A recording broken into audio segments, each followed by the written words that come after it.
Hi, good afternoon, everyone. Congratulations on being some of the last people standing at IACC. You are the committed beneficial ownership transparency people. It's a tense start to the panel. It's 1-0 to France. Matthew's French, I'm English. So we'll see how this pans out for the next 90 minutes.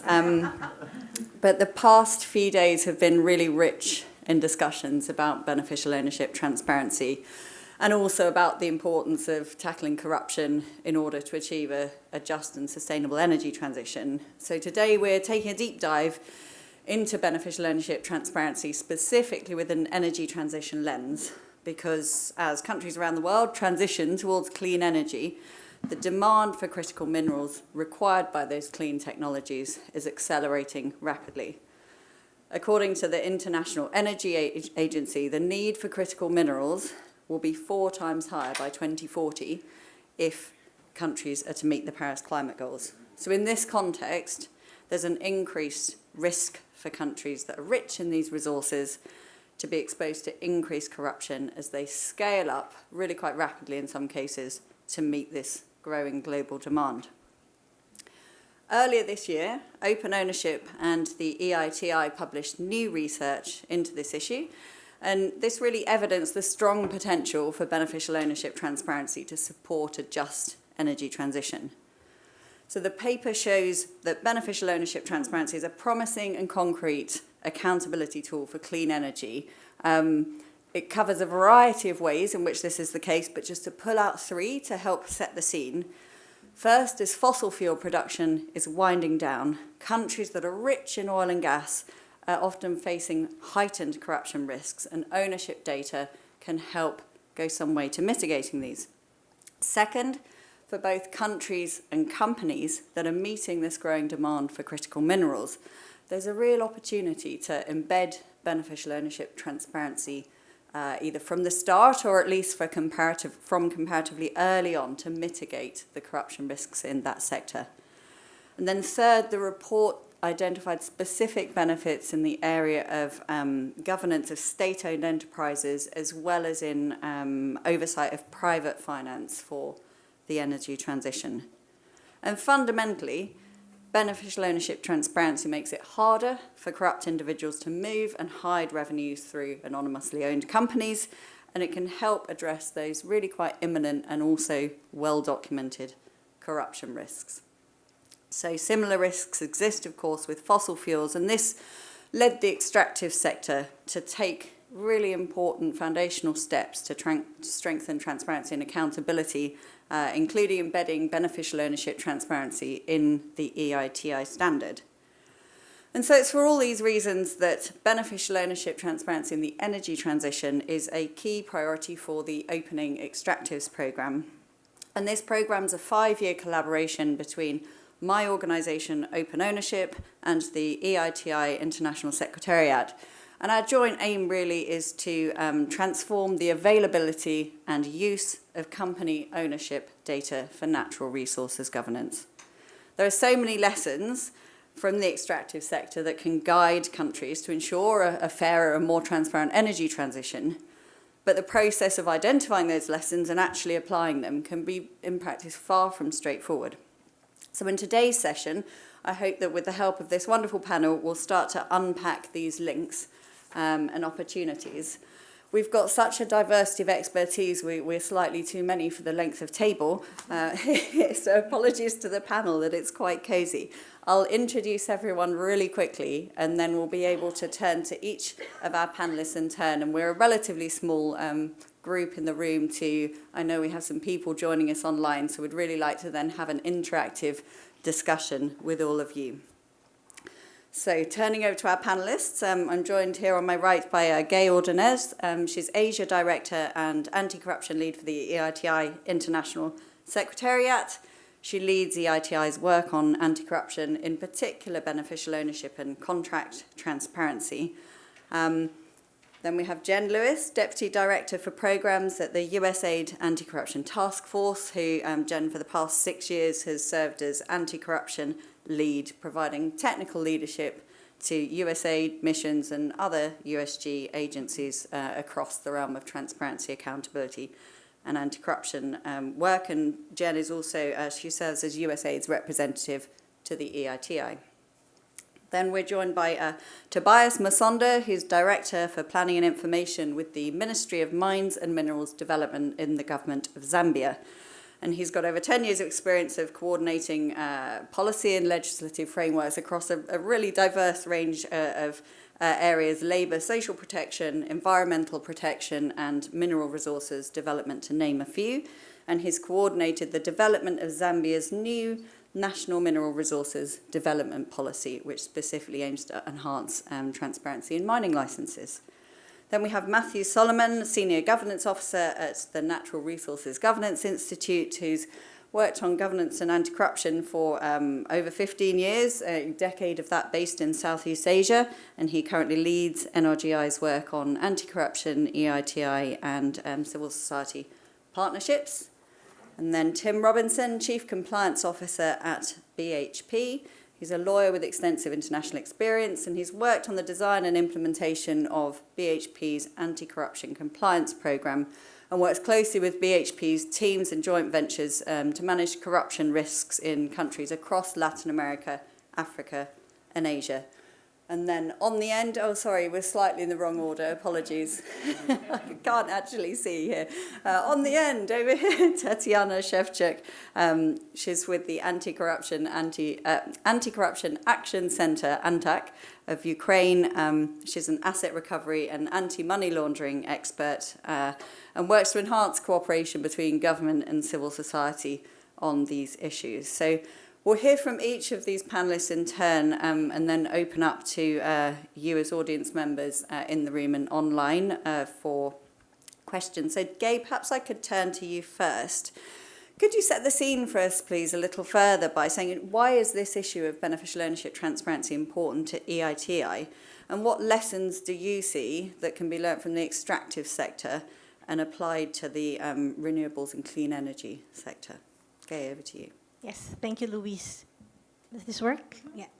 So, every time I'm asked the question, why is beneficial ownership transparency important for the EITI, I always cite a concrete example from a country, which is Myanmar, because that is one country where we feel beneficial ownership transparency could have really made a difference if all the progress on BOT was not stalled by the coup. So let me just give you some very brief background on that. So Myanmar is an EITI implementing country.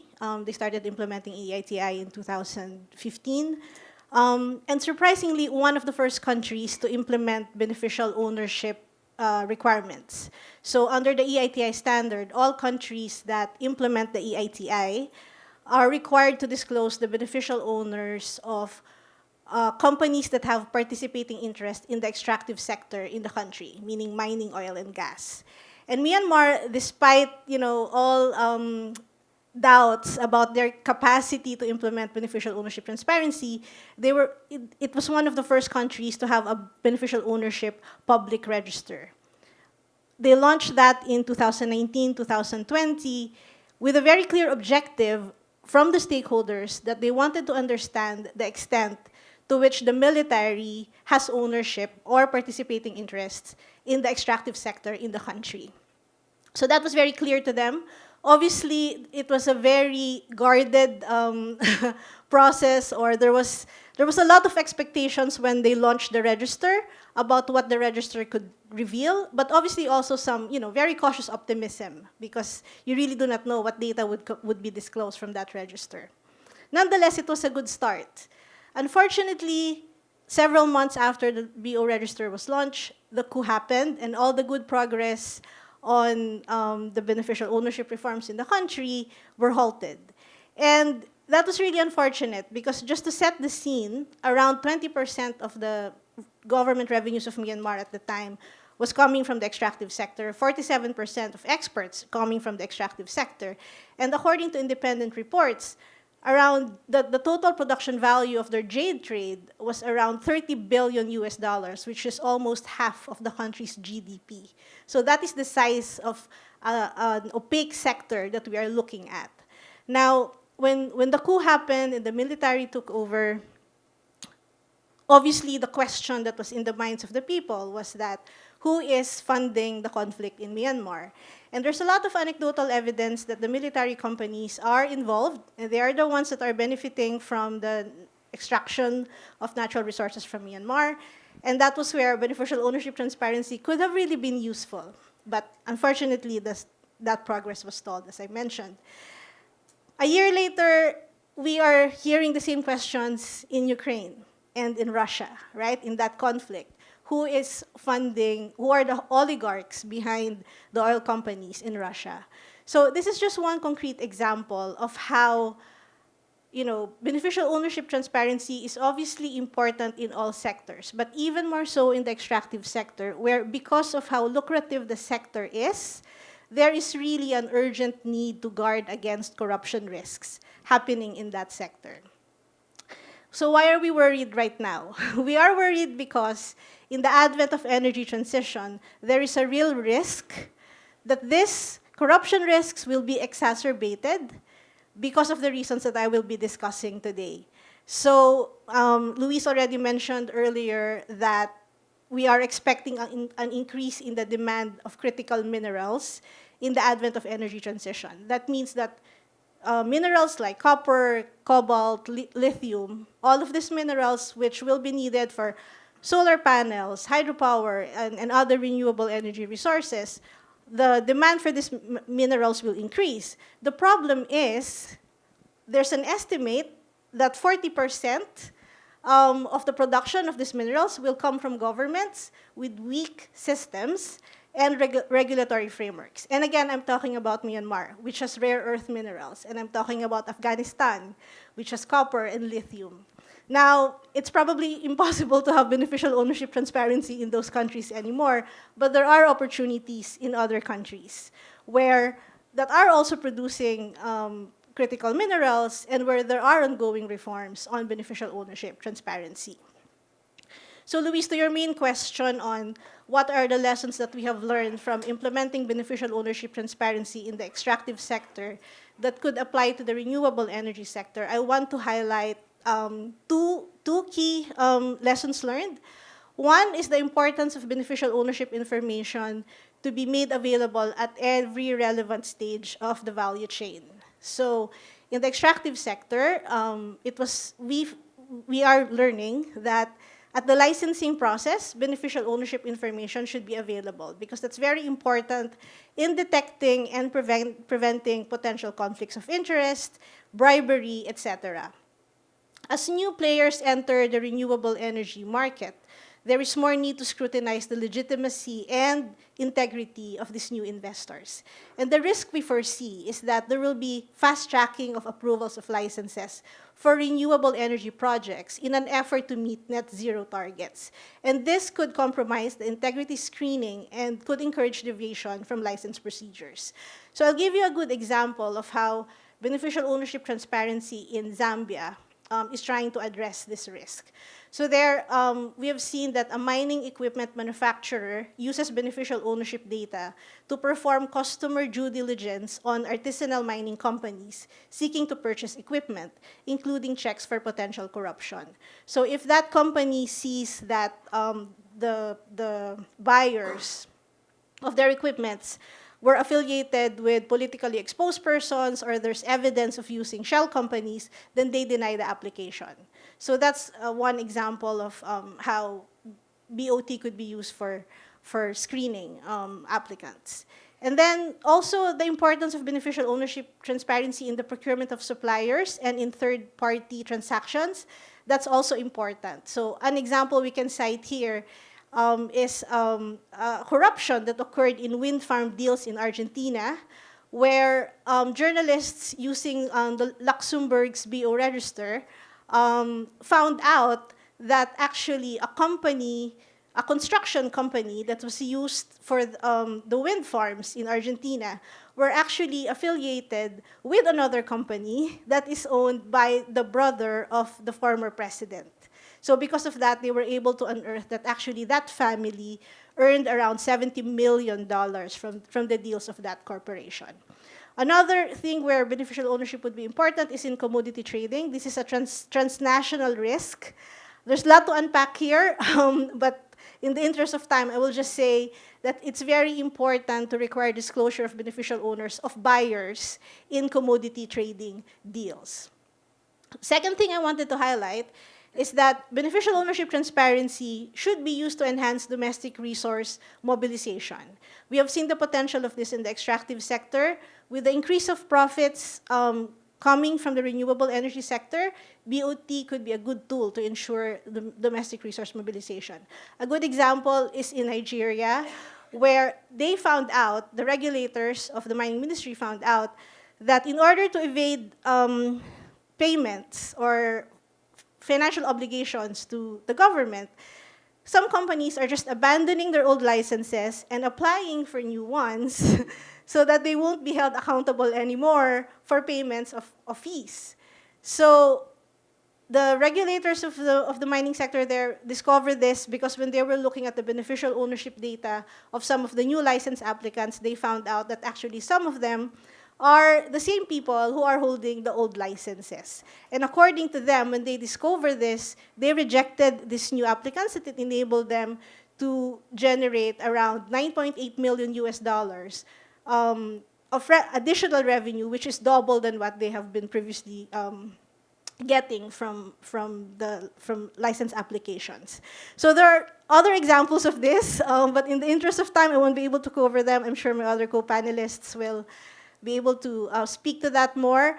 But just to say that in the end, there is a real risk.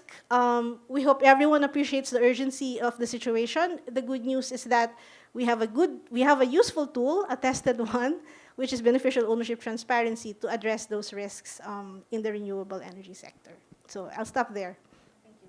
Thanks so much, Gay. You've covered so much ground. Hope people can hear me with this microphone. Yes, excellent.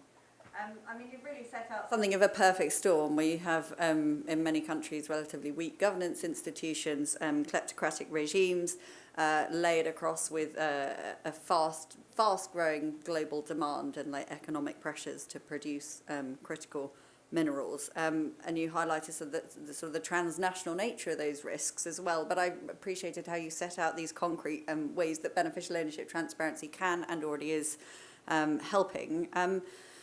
Jen, perhaps I can turn to you next, because USAID's recently launched several programs to address corruption, with beneficial ownership transparency recognized as a key tool, say in the Decleptification Guide and also in the USAID Guide to Countering Corruption. So what role do you see for beneficial ownership transparency in the energy transition, and why is this work so important to USAID? Thanks, Louise, and thanks so much to Gay for laying out so comprehensively the problem set that we're facing.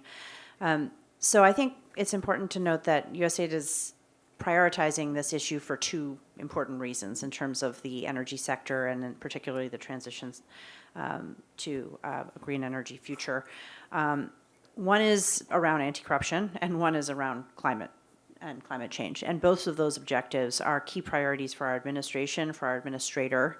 We've kind of joked internally about there being the 3 C's in terms of priorities: climate, corruption, and COVID. I don't know how it worked out that way, but it's true. And so I think those two things are driving this elevation of this issue. I'll just talk about those in separately. So on the climate side, I mean, obviously, as has been pointed out, we know that there's going to be the race for these minerals. There already is. In addition to there being a race, and it's a race against time, truly, there are geopolitical pieces here that are also at play. We know that in particular, PRC ambitions in terms of taking hold of these minerals are explicitly stated as part of that country's national development strategy, their own national development strategy, and have often come at the expense, frankly, of the development strategies of the countries, of many of our partner countries that we are working with to try to transition them in an equitable and inclusive way through this transition. And so I think part of it is about that. Part of it is about making sure that these resources that exist in countries that previously did not have these opportunities in terms of natural resources are in fact used for domestic resource mobilization, and that those resources are in fact programmed and used for development rather than enriching the elite enriching the corrupt, and really, contributing to this outward flow that we are seeing in terms of illicit finance and illicit financial flows out of developing countries and into developed countries. So there are those very important reasons. From the anti-corruption perspective, I think we see it as a fundamental prevention tool, and one that's been used very effectively, pioneered, in fact, by EITI and in the extractive space, but that we see as being really important and pertinent to anti-corruption generally. So I think it's worth noting that a beneficial ownership registry is not just useful to the extractive sector. Having a requirement for companies to register their beneficial owners should be useful to all sectors and to government across all sectors. And so whether you're looking to uncover corruption networks and chains across, the entire corruption chain, across pharmaceuticals, for example, or in any other sector, having a beneficial ownership registry is imperative.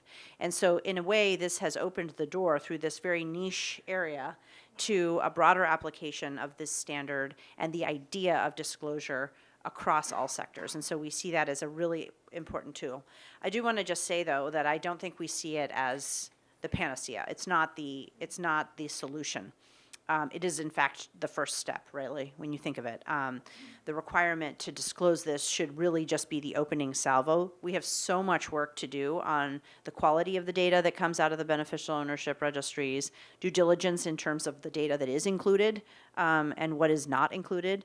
As Gay mentioned, ensuring that it flows down the entire supply chain, so it's not just about the top-level producers, but about their suppliers and everyone down the chain. And then separately, there's the issue of interoperability. So all of these data sets around the world are very useful, but really what we need is the ability to cross-reference them, because many of these actors, as we know with all transnational corruption, are not just operating in one country context. And so the example that Gay pointed out from Argentina is really important. And also, it's also true that that same company might be investing in another country. And so the ability to cross-reference and so on is going to be, I think, critical to international cooperation efforts to try to strengthen the dragnet, really, for corrupt actors. So for all of these reasons, we're promoting the usage of this tool. We are seeing it as a tool and not as the ultimate goal. So I'll just end there. Thanks. Thanks so much, Jen. And just really want to take the opportunity to commend USAID's leadership on this, and everything that you just set out. I can see how, it's just a really clear rationale in terms of beneficial ownership. You said it's fundamental as a prevention tool, but I completely agree. It's not the panacea, but I can see what a critical role it has to play across those three C's of climate, corruption, and COVID. Perhaps I could ask a quick follow-up, given you said it's so central to USAID's understanding and plans on the anti-corruption agenda. What is USAID planning in support of beneficial ownership transparency? Sure, yeah, we're planning to tackle this issue from a number of angles. First of all, we provide support to EITI, the EITI Secretariat, and in particular to work on application of beneficial ownership in specific countries that are looking at this from the critical minerals context. So that will be ongoing, and that's important an important global perspective in terms of partnering with the EITI. The second thing is that we're conducting our own pilots actually in 2 countries at the moment. That's what our funding allowed for the moment. But in both DRC and in the Dominican Republic, we are piloting the application of beneficial ownership, but more broadly, sort of the EITI standard, frankly, in the critical mineral space in these 2 countries and we are trying to get out ahead of these hopefully soon to be made changes to the standard, to include critical minerals. So we're doing those 2 things. Separately, on the programming perspective, we have a new program coming online next year, the Global Accountability Program, which will be looking to strengthen the resilience of country-level systems that are aimed at impeding transnational corrupt actors from preying on governance weaknesses, persistent governance weaknesses that allow them to funnel their money and the corruption proceeds through the system. So that would be strengthening the anti-money laundering systems in many countries, which of course will imply beneficial ownership, amongst other things. There will also be work on enforcement, investigation, detection, working with financial investigation units, follow the money work. So we definitely plan on doing that and rolling that out in a number of countries. Zambia is likely to be one of the first countries we start to roll that out on. And then lastly, we have, as part of our, sorry, I should mention, that program is one of our Summit for Democracy commitments that we made last year. Another of our Summit for Democracy commitments that has already launched is our Grand Challenge on Countering Transnational Corruption. And that modality, that mechanism, is something we've used for other big wicked problems like maternal mortality and girls' education and things like that. And so it allows us to crowdsource innovations on countering corruption, transnational corruption. And our very first challenge is the JET Minerals Challenge, the Just Energy Transition Minerals Challenge. And we are seeking to fund innovations on detecting corruption risks on, along critical mineral supply chains. And so beneficial ownership will definitely be part of that, not the only thing. But so as you see, I should say, that allows us to partner with, non-traditional solvers, funders and innovators in countries and technology companies and the private sector. And so we're trying to kind of hit it from a number of angles with this issue of transparency being so central to all. Thanks so much. There's so much happening on the agenda. That was a really useful summary. And I think you mentioned, one thing you mentioned was the sort of the need for nationally driven support to really support government actors. And Tobias, that brings us on really nicely to your experience from the Zambian perspective. Zambia is one of the largest producers and exporters of copper in Africa. And mining, of course, is a major economic sector in your country. And Zambia was one of the first countries in the region to establish a public beneficial ownership register. So can I ask you, can you tell us how you're seeing beneficial ownership information helping Zambia's work to challenge corruption and improve corporate transparency?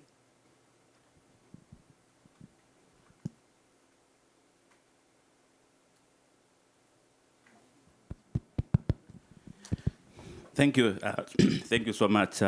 Hope I'm loud enough. Thank you so much for that intervention.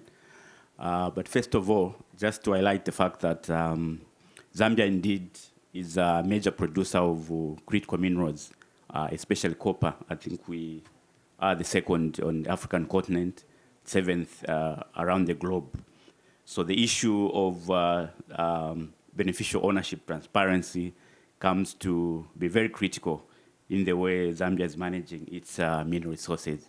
Suffice to mention that we are pursuing beneficial ownership transparency on a number of fronts. First of all, from the policy perspective as government of the Republic of Zambia, we, a couple of weeks ago, launched a new policy, Mine Resources Development Policy, which is aimed at ensuring or stimulating transparency and accountability in the use of mineral resources.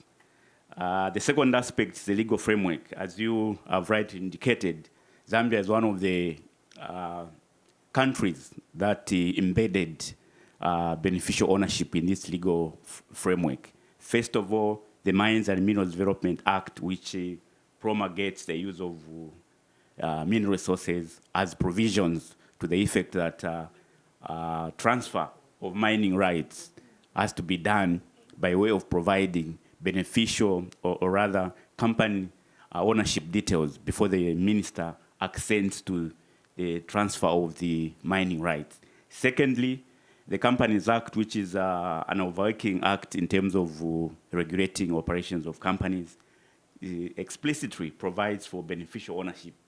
And in that, we have a registry, a public registry, which should be accessed by members of the public and all the key stakeholders. In fact, it has been very useful for financial investigative agencies, the anti-corruption watchdogs, in ensuring that the details of the beneficial owners of mining firms are matched with what is provided at the mining cadastre, who does the issuance of mining rights, and also cross-referenced with the patents and registration register, which now is the overarching public register.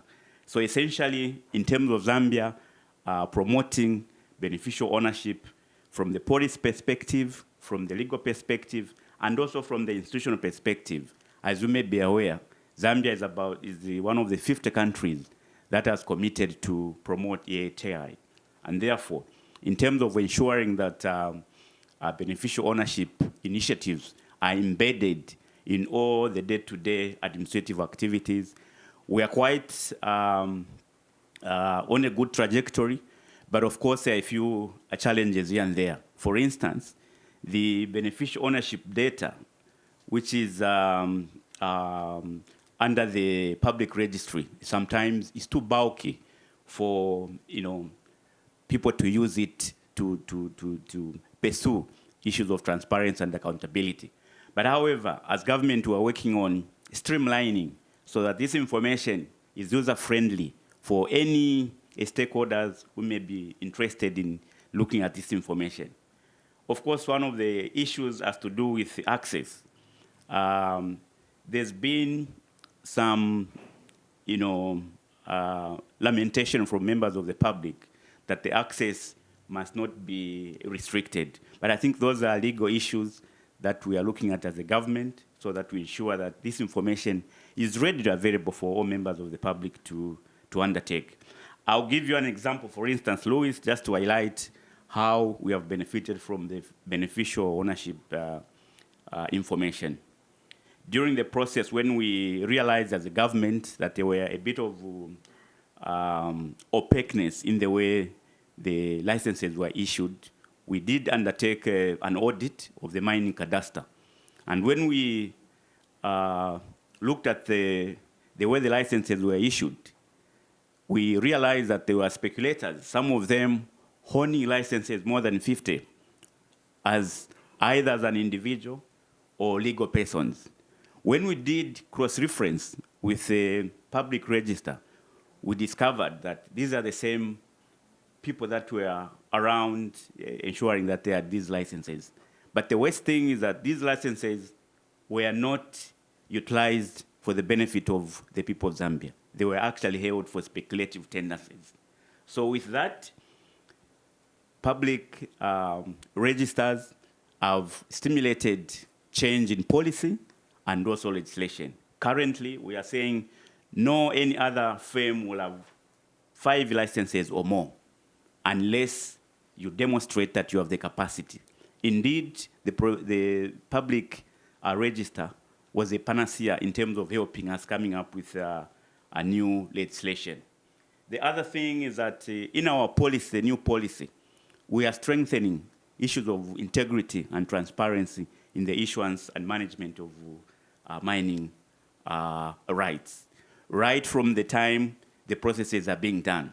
What we do is that we provide a template where beneficial ownership in terms of the details, particulars of the directors, are screened from the word go, so that at the time the mining rights are being granted, we will have known who is behind a particular firm and also made sure that we cross-reference with the main public register.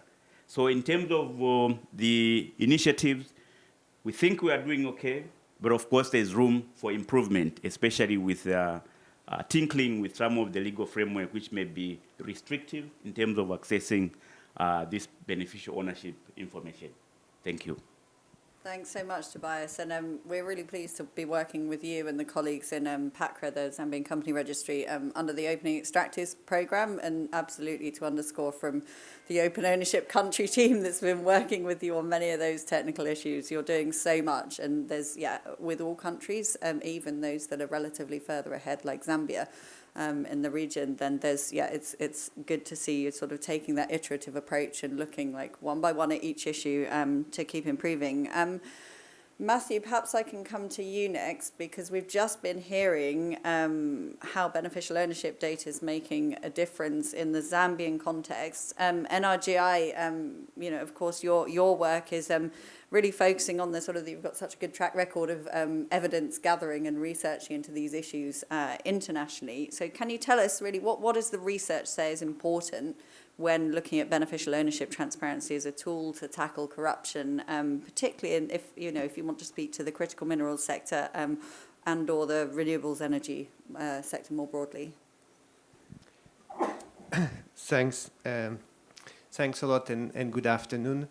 NRGI has been working on beneficial ownership for quite some time now at the global level and very closely with EITI. I think we have been one of the organizations pushing for EITI to incorporate beneficial ownership requirement.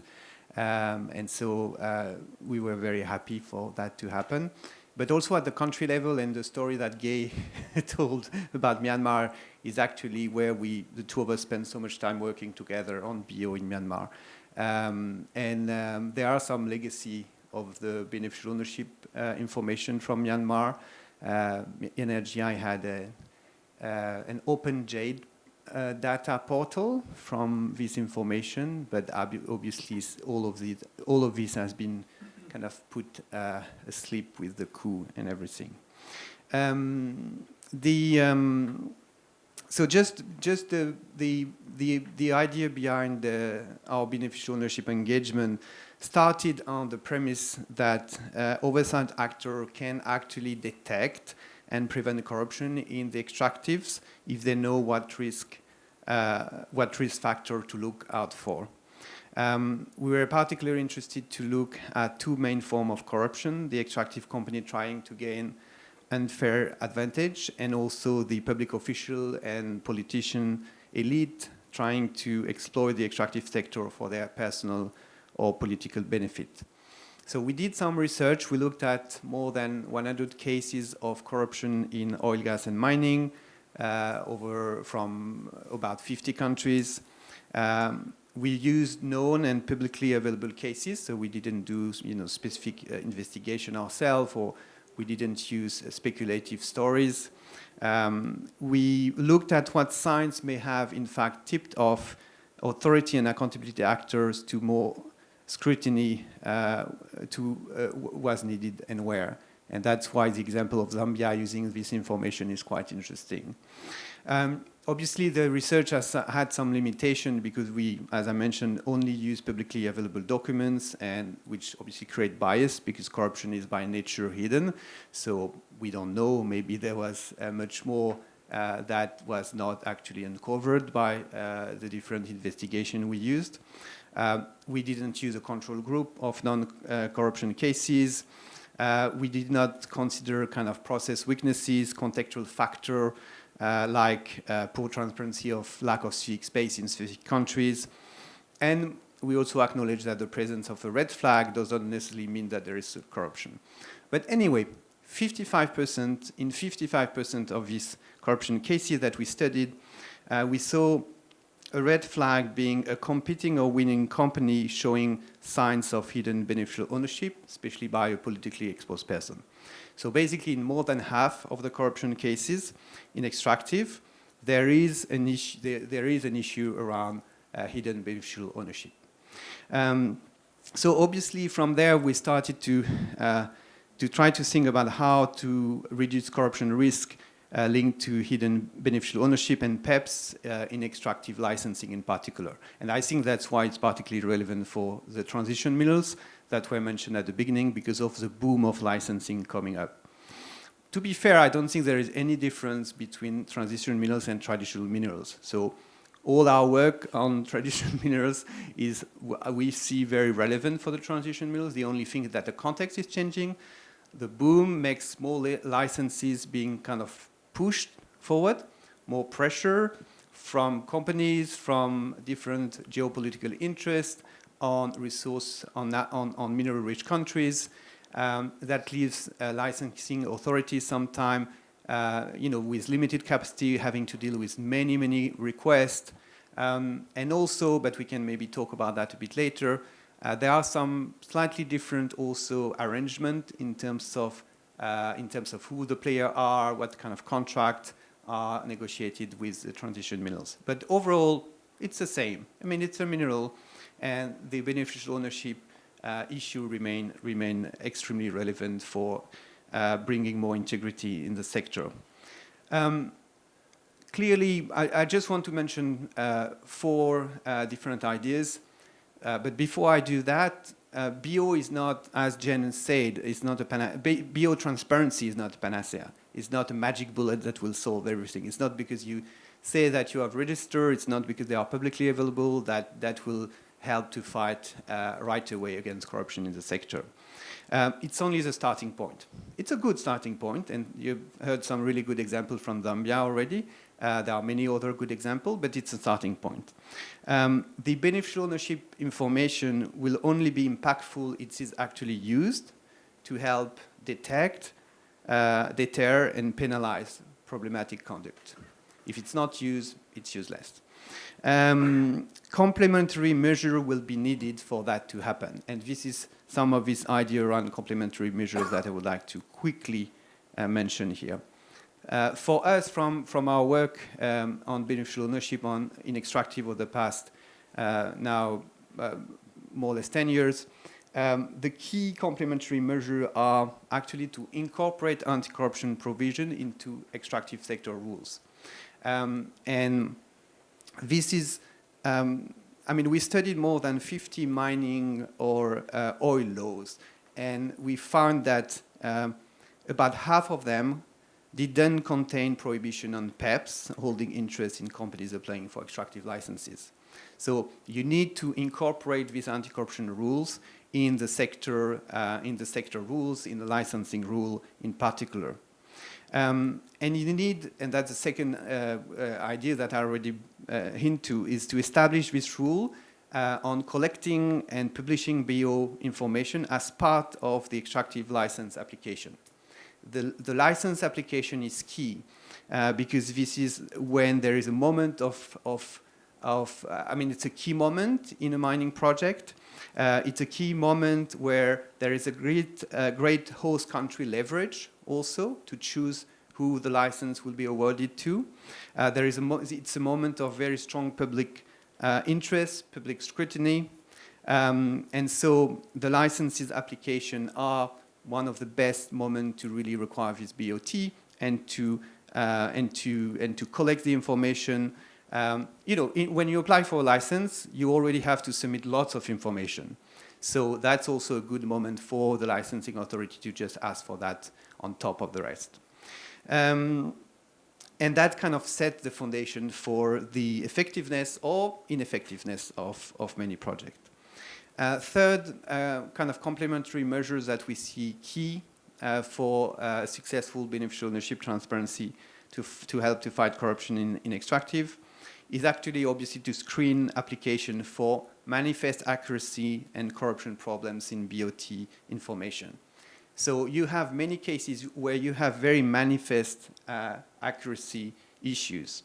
When you have the company beneficial owner or the PEP, politically exposed person disclosure, which are not certified or which are never submitted by a company, that's clearly and a very obvious sign of something that may be going wrong, where the company claims that it has no beneficial owner or that they cannot identify their beneficial owners.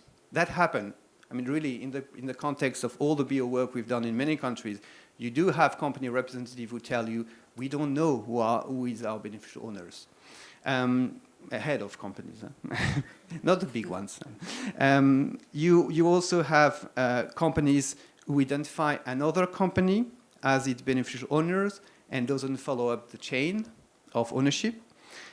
You have sometimes cross-check of company certification and disclosure against supporting documents that are contradictory. So you sometimes just find very easily contradiction in the company's disclosure.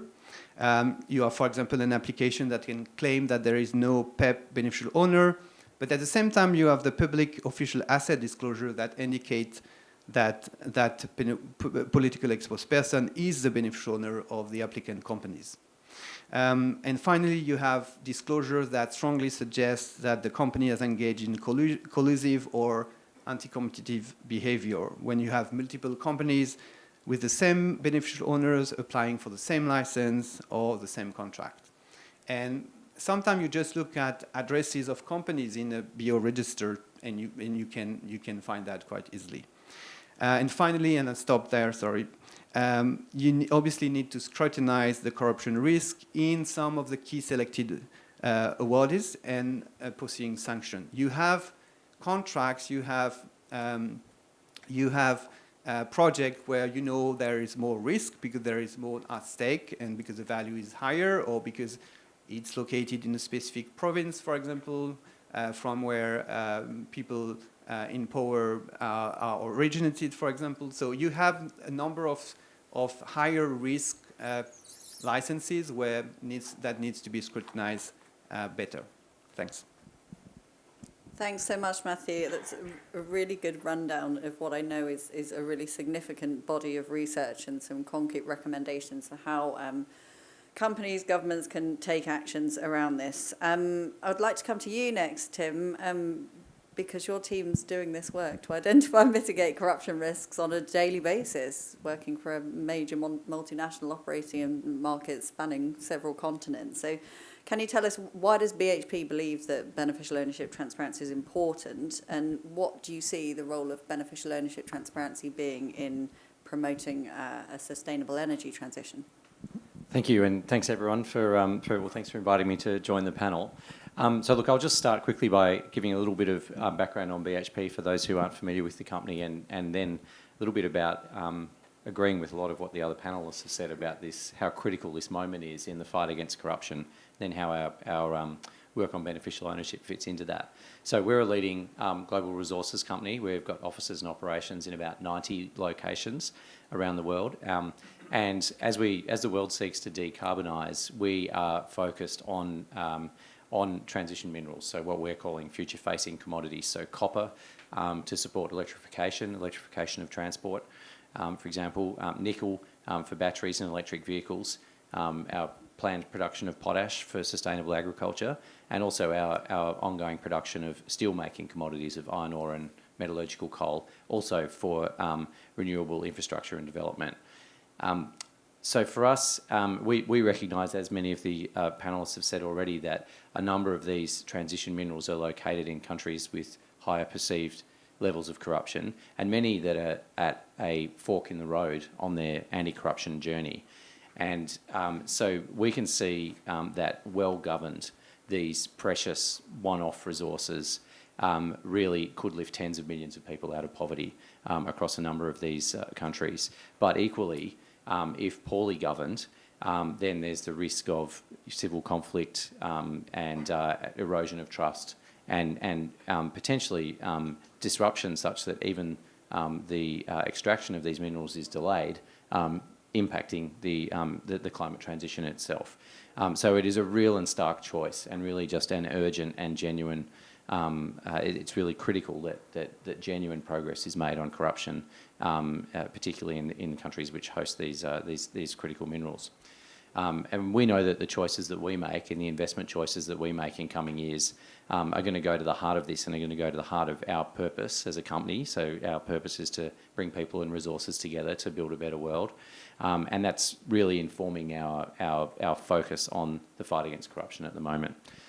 So transparency, as Matthieu said, is a foundational principle.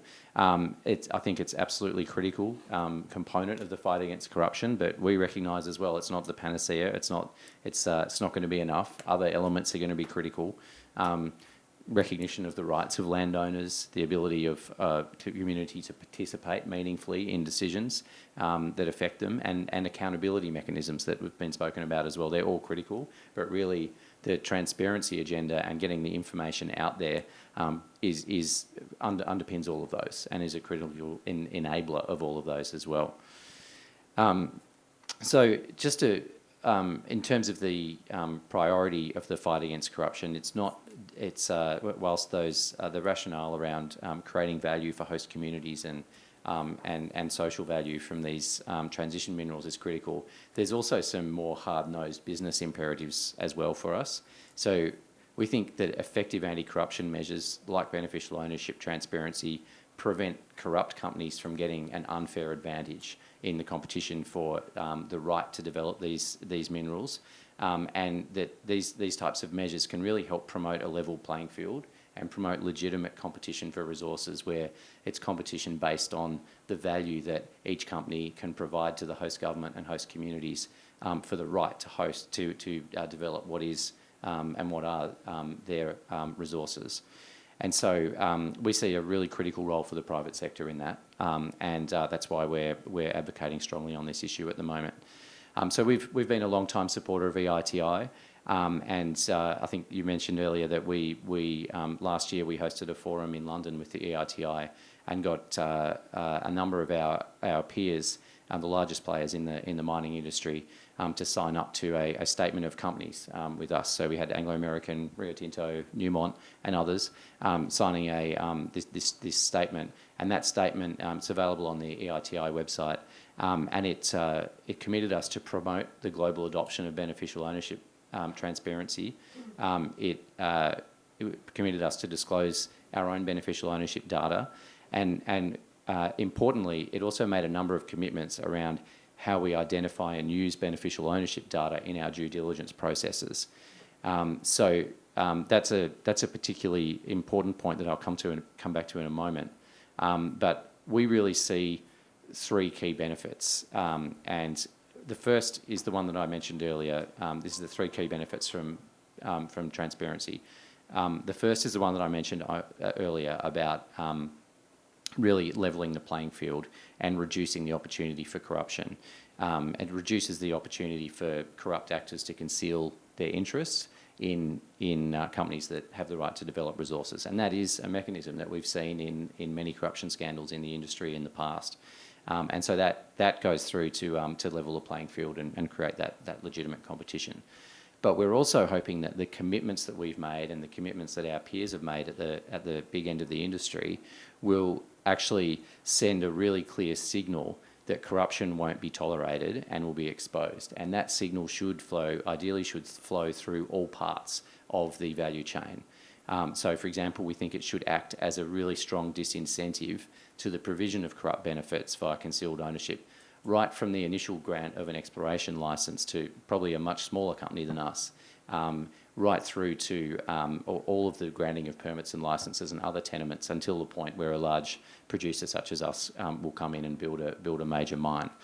So we're hoping that it operates at a disincentive at all of those critical processes. Importantly, the commitments that we made around suppliers, we're hoping will also send a signal to suppliers and out into the supply chain as well. So we've made a public commitment in the statement to avoid partnering or contracting with suppliers that we assess as high corruption risk. So having regard to what they're doing for us and other indicators of risk, that we won't partner with them if they decline to identify their beneficial owners unless other appropriate mitigation measures are implemented. So we think that commitment sends a message to our supply base and our potential supply base that it's not going to be possible for them to conceal a corrupt interest in their ownership structure either, and that we'll be looking and we won't be proceeding unless we're comfortable with what we find. And finally, just a really practical measure for us, public beneficial ownership registers actually make our due diligence task much easier and less expensive and more reliable. Now, for us, we've got around 9,000 suppliers in the first tier of our supply chain, and I've got a big team who does a lot of, we invest a lot of time and money in doing due diligence on all of those suppliers. But many parts of the industry, many companies in the industry are much smaller or won't have those resources, and being able to access freely available beneficial ownership information and that's reliable is really just an excellent start, and something that will really enable smaller companies to also join the fight against corruption in a way that shouldn't cost them too much money. So just to wrap up, as I've said, we've seen really great opportunities for countries that host transition minerals, but also a great alignment of interests, which has actually been really exciting to see recognised throughout all of the discussions this week. Great alignment of interests between communities, ethical businesses and host governments in making sure there's a level playing field and fair competition. And we just think that transparency underpins that. Finally, meeting the demand for these transition minerals is going to require smooth pathways to development, because speed is required in order to meet demand and meet our climate change objectives. And to achieve this, to achieve that smooth development pathway, we know that we need to earn the trust of the host communities that surround our operations, and transparency is really fundamental and underpins all of that trust. So thank you. Thanks so much, Tim. You've covered so much, and I do just want to say how much I appreciate BHP's voice in this space at IACC and beyond, and on the beneficial ownership issue, both in terms of the work that you do to advance the public commitment that you mentioned, but also then really to champion that use of beneficial ownership data very practically in your supply chain. And I wanted to pick up, as we come to last but not least, and so far away from me, Tetiana, I wanted to pick up on the theme that Tim mentioned of creating value, which really seemed to be at the heart of all the benefits that have outlined, and I think sort of the thread that runs through each intervention in the session so far.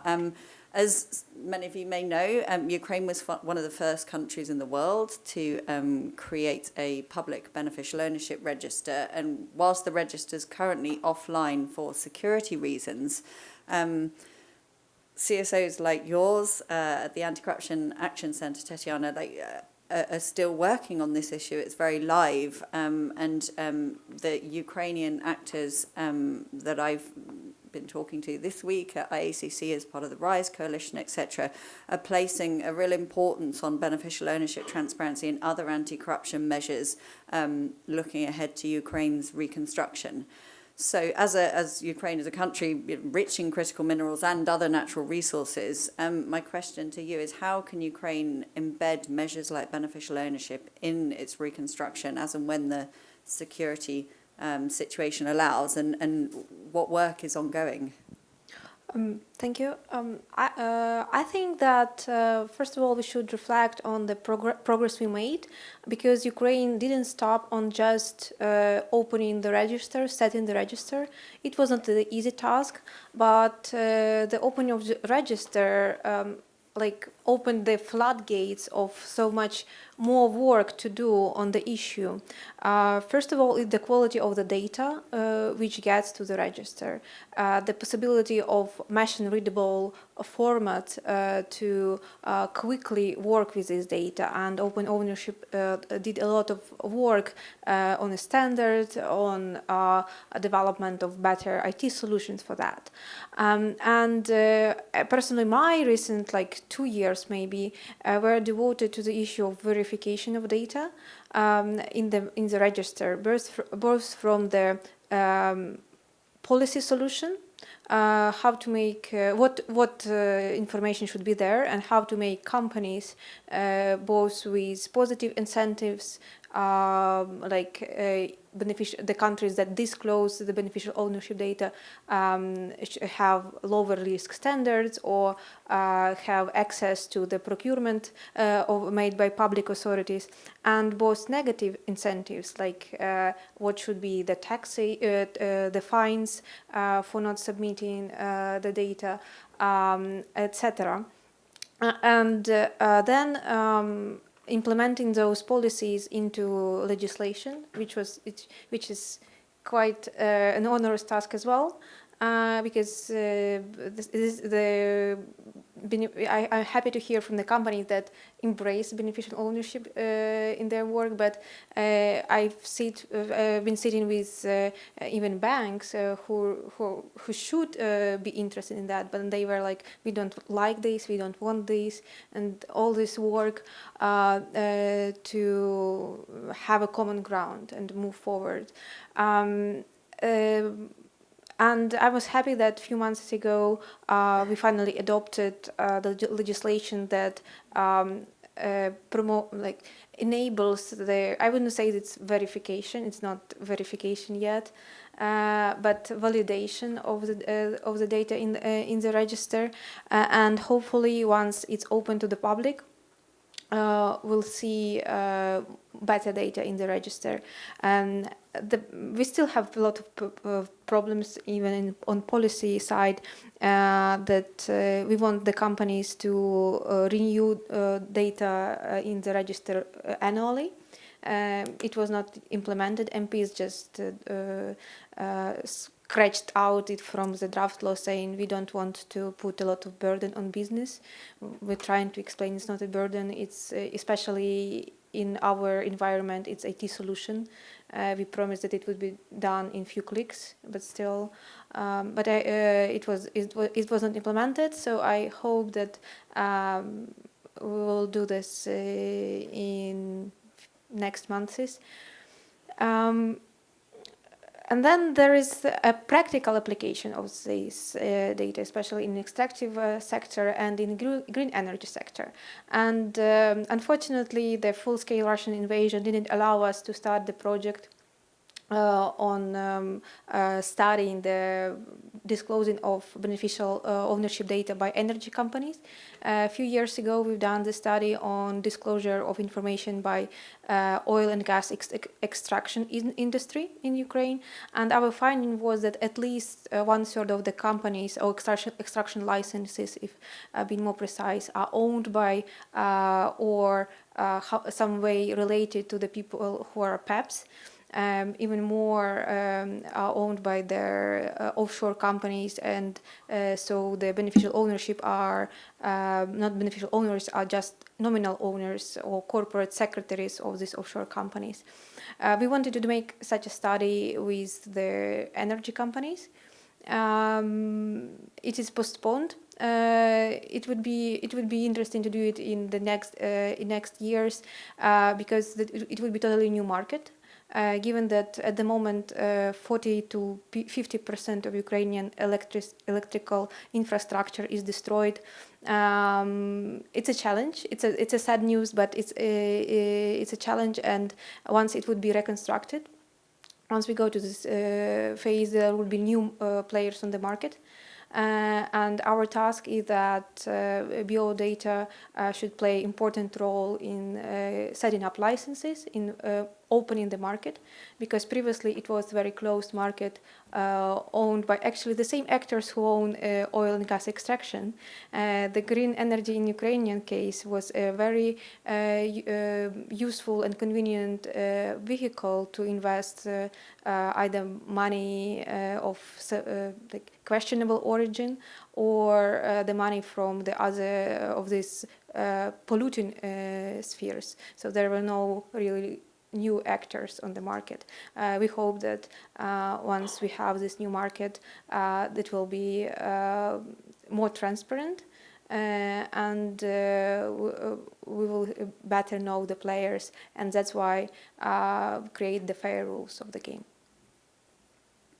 Thanks so much, Tetiana. You've covered so much, and firstly, just to say a huge respect to you and your colleagues throughout civil society and government for your tenacity working through this in such circumstances. And it's great to hear about some of those opportunities that you see for those transparency mechanisms to be embedded in the reconstruction. And I think it's fair to say we're all just wishing that can be advanced very soon. So we've heard a variety of perspectives and quite a lot of information. Rather than try and sum it up now, I'm really keen to throw it open to our audience, both in the room and joining us online. Please raise your hand if you have a question for the panel. And if there are any questions from online, if perhaps somebody could advise me of those, then I can make sure we get those asked. Okay. Saturday afternoon, the football's on. I'm really impressed that you're all committing to this. Are there any questions or comments from people in the room? Anything you think it would be useful to dig in a little bit deeper to in our remaining moments on the panel? Just because no one else is asking a question, I'll ask a question. I think, Clancy, can we get you a microphone? Sorry. I can talk about it, it's fine. My name's Clancy, I'm from TI Australia. Just wondering. Sure. Okay. Oh, okay. Sorry. I won't talk about football then. Hi everyone. My name's Clancy Moore from Transparency International Australia. I'm just wondering whether the panel could reflect on current trends in data and sort of best practice around accessibility, usability, and open data formats, and where that's going and where it should going. I think particularly in the context of several jurisdictions, including Australia, hopefully the US moving to a public register soon, Canada, and also New Zealand, implementing registers in the near future, but particularly focusing on extractive. So where's data going, and what's the kind of best practice for data users? Thanks, Clancy. While I'm standing up, anyone else have a question? Gabriel. Hi, Gabriel Šipoš, Traffic and TI Slovakia. First of all, yeah, congratulations for the panel. I was also itching to go to watch football, but I'm still here, so thank you so much for this. I'd like to ask about sort of the next stage, perhaps from people from Zambia or Ukraine or the BHP experience is also interesting. So have you had have you seen any companies being sanctioned for providing either false information or not providing information? Were they in any way either fined or barred from the government business? And the second thing I'd like to ask, I'm not quite sure. I keep hearing that the declaring the bioinformation is a condition for, say, the license. But also, if I understood correctly, that's an obligation for all the companies in the country, isn't it? So why are we talking about the condition to licensing if it's something that anybody should declare, any company should declare? Or maybe it's something I didn't quite understand. Thank you so much. Thanks, Gabriel. I think I'll take, we've got one more here. So panel, what I might do is take the other question, then pass back to all of you to sort of answer the questions that you want to, plus then do some wrap up, I think, so we're quite a big group. Hello, my name is Natalia Ivanovic. I'm from Serbia, Belgrade. We have a big lithium project in the western part of Serbia, which is conducted by Rio Tinto at the time. There's like a big, this is a big issue in the public there, because like local communities are totally against it, and then the government is trying to explain to the people how this would benefit them. But at first, when the license was awarded, there was no some kind of public debate about it, and some kind of public procedure where other players could also, maybe some, I don't know, from other parts of the world who could apply for that license. So my question is how is what would be some kind of a best practice to approach local communities in those first steps? Some kind of transparent way for them to know what to expect in the future when there are those big projects that are going to affect them so much. Thanks very much. Last call for any sort of additional questions. Alana. Yeah, thank you. I was wondering if the panelists might speak to any thoughts you have around the importance of beneficial ownership transparency in state-owned enterprises in particular, or any kind of country-level examples where you've seen why this should be a priority. Thanks very much. I had to grab my notepad halfway through this, so I can stand some chance of remembering. I'll recap for the benefit of our panelists, and then I'll perhaps go along, beginning maybe with Tetiana and coming back down the line. So we have a question from Clancy around data and where we're heading. Okay, go for it. You've remembered. The data standard. Ukrainian experience is a good example for that. If you have, we call it garbage in, garbage out. We had very bad technical way of writing down data in the register. And then we tracked all these 6 years of implementation. We could not do a lot with this data. So there should be a standard. The data, their open ownership is doing this standardized technical requirements for the data, and that's very useful because at some point we will come to the issue of interoperability of information, or maybe a global register on beneficial ownership data, and it's very important. Otherwise, if you need to check 1-2 company, it's easy, it's no problem, you will get to the register and check it. Imagine you need to find the person or address to understand whether it's a real company or not, or something like going there. And computers can do anything because the data is very poor quality or not interoperable. Check one. Sorry. There should be a good technical quality of the data, and there is a lot of work done on that regard by open ownership, and I would refer to their experience if needed.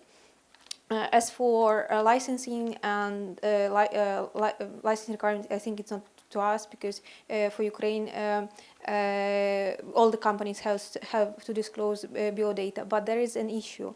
There was no public authority authorized to check this data, verify, besides the banking authority and media authority, regulator of the market. And it was a good example that verifying authority should have a power to ask new questions to get some other data, because for instance, in our case, media regulator could do nothing because they don't have powers to ask different questions, and they say, okay, the company disclosed beneficial owner and we believe it. When banking authority, central bank, was really inquisitory in asking questions, checking other authorities, and fining for not disclosing or giving wrongful information. Maybe that could be the difference. As for fines for not disclosing the data, in Ukrainian example, again, that was our problem. We didn't install penalties, real penalties for not disclosing data or giving wrong data to the register, just not to give some burden to the businesses and not to give excessive powers to the authorities. And there is a question, now we're trying to do that because it's negative incentive I was talking about. And now there is a question, whom to fine? The director of the company, the shareholders of the company, or beneficial owner of the company. But technically, beneficial owner doesn't have any relation to the company usually. It's just a far, far away person. And the company says that, okay, beneficial owner, we asked him, he didn't give us, we don't have a power to make him. So there is a legal question of how to make it work and whom to fine to make it effective, not a burden to the business. And I think as for the last question, I quite cannot get it, the beneficial owners of SOEs. So technically SOEs are state-owned and you know the beneficial owner. Of course, when we talk about the situation when their state owns like 50% and 40% is owned by somebody else, that could be tricky, not tricky, but some practical issue. For state-owned companies, it's more important to look into contractors. Because they're using contractors and the siphoning money from SOE through loans or shady procurement is the issue. So SOEs have to have standards and requirements on how to request information and from the contractors and to know their clients or know their contractors well. Thanks so much. You've addressed so many of those questions very comprehensively. Matthieu, perhaps you might want to weigh in on the best practice of transparency and beneficial ownership in license awards, or any of the other I can choose questions. Take a pick. Yeah. I'll let the data standard answer to you, probably Louise at the end. No, on the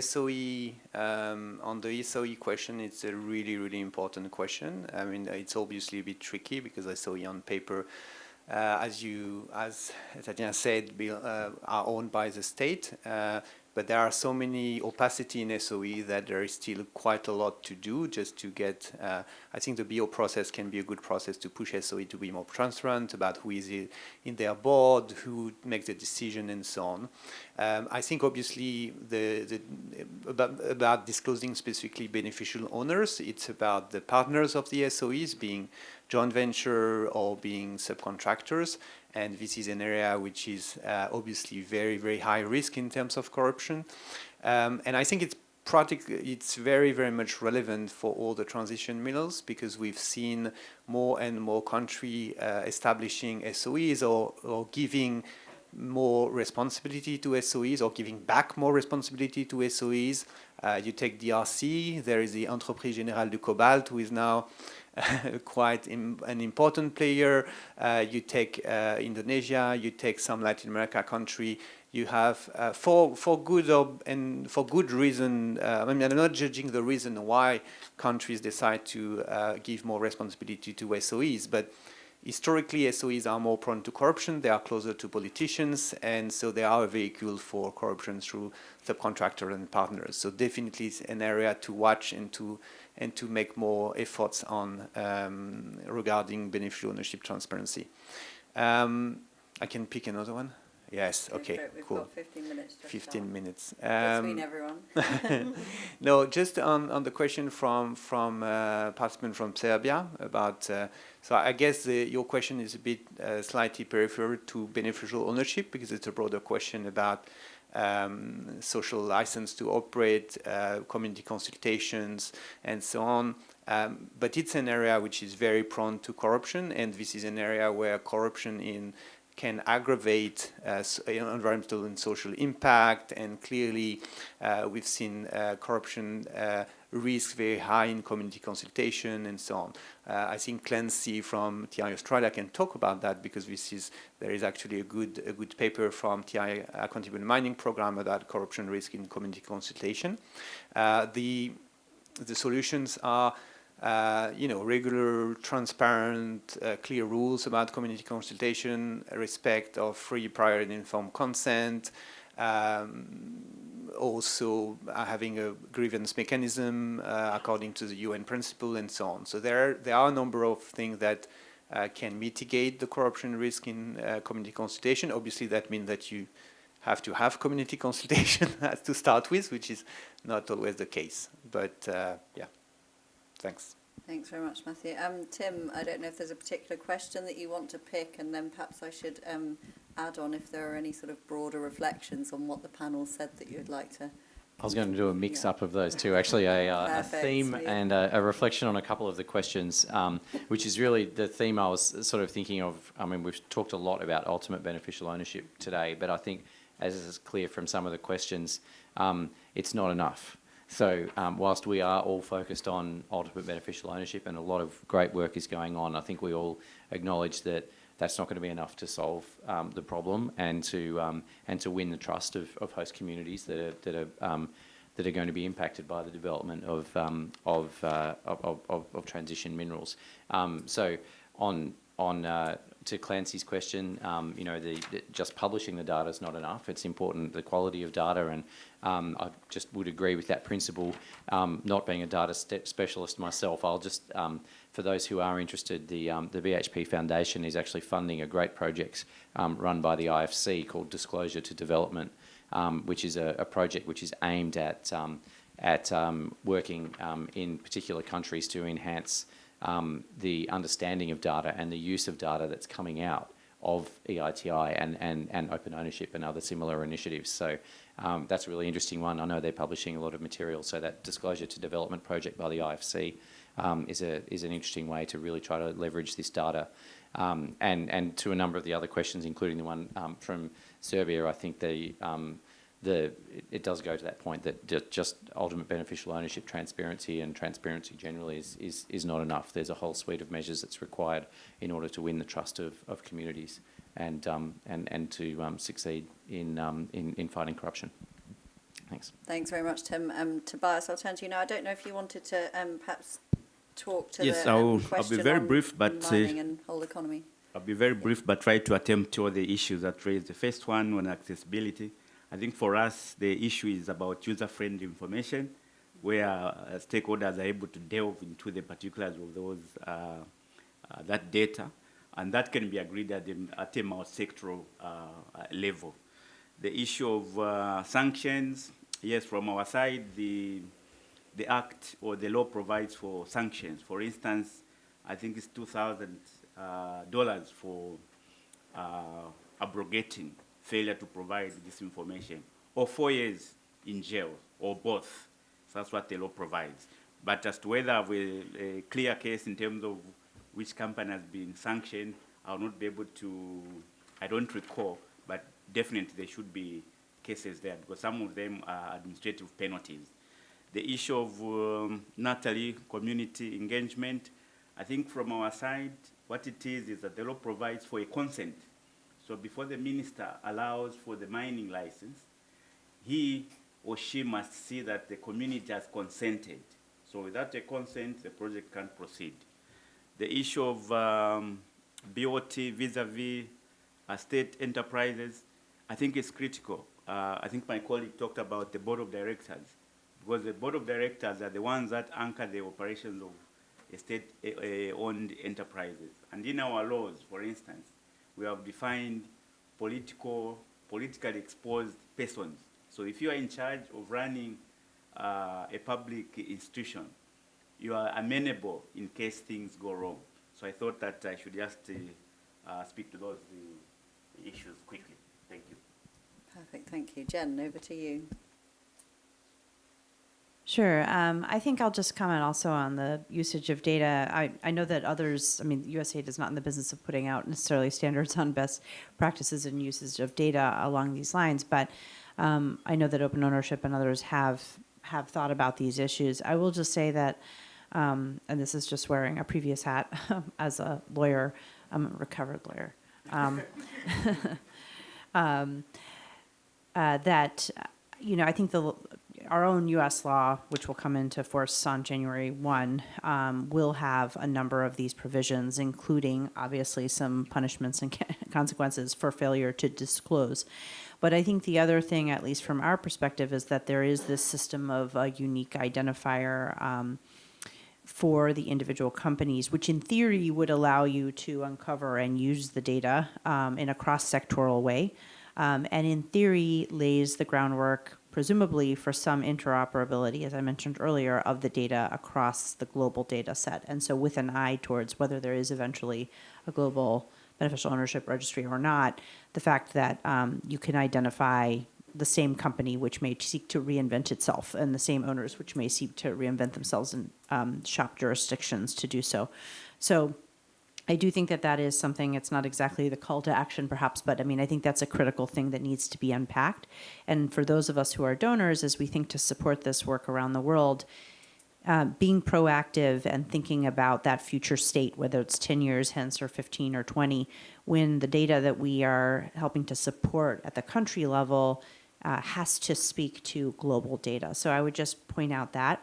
The other thing I think on a more general and higher level perspective is that we know the countries that currently have the reserves of these critical minerals. It's not a mystery. I mean, more will be discovered for sure. I think as a global community, we should be coming together. It's been the theme that I've been trying to hammer home through all my panels this week, a collective action approach to trying to support these countries in adopting these measures. We do have a limited amount of time, but this is a finite number of countries. We're not talking about building beneficial ownership registries across the world in every single country, but prioritizing these countries, supporting them, and potentially setting up a better peer learning mechanism between countries that are right now dealing with these issues on critical minerals, and linking them, as mentioned earlier, with the private sector. I think that's a really important opportunity that we have, given that it's a smaller slice and such a critical slice, not to misuse that word critical, which we keep talking about, but a really important slice that I think is something that's doable. I actually think it's actionable for us to do that. Thanks. Thanks, Jen. And Gabe, over to you. Yes, thanks. So I'm not going to repeat everything that has been said, but maybe just to also reflect on where the need is right now. And I'm basing my statement on that on the types of requests for technical assistance that we are getting in EITI and also under the Opening Extractives program. There's a lot of requests coming in for support on data verification, for example. And to me, that's illustrative of the fact that data quality is still very much a concern for many of the entities that are collecting beneficial ownership information. There's also the issue on low compliance rate even for countries that have been implementing BO laws. Unfortunately, the actual disclosure of data, we haven't seen a lot of progress on comprehensiveness, for example. So what's our call to action? And at this point, I'm going to do a shameless plug. We do have several calls to action in this publication, so you can have a look at that. We've left some copies and some QR codes there. But one of the things we want to emphasize, which Jen also mentioned, is the need to really create a community of BO practitioners that will share best practices and also solutions to challenges that they are encountering in implementing BO reforms. So under the Opening Extractives program, we are creating a global peer learning group of actual BO practitioners who are really deep into the details of legal reforms, data verification, creating BO registers, etc. So there's a lot of, a wealth of lessons to be learned, and hopefully this group, which we will be starting in January, would create a platform for those important discussions to happen. Thanks so much, Gay. And from an open ownership perspective, I'm really excited about it. Our whole organisation is really excited about this. Deep in the details is open ownership's happy space on these issues. I've taken so much from this discussion. I don't want to elongate the wrap up, but just to say there is such an opportunity to leverage beneficial ownership as we see the energy transition advancing. We all know it's not a panacea, but it is. It's reaffirmed to me this session, and indeed the other beneficial ownership sessions this week. This is foundational. We need to do it well, get it right. We need to implement registers effectively, ensure good data quality, good accessibility, and then we really need to build that capacity and capability to use the data. And the prize is there. It's I feel energized. Oh dear, that's a terrible pun. I feel energized in the energy transition to keep this up. That was a total accident. But thank you so much to all of our panelists for making the time for such a rich discussion. Thank you online and in the room for spending your Saturday afternoon with us.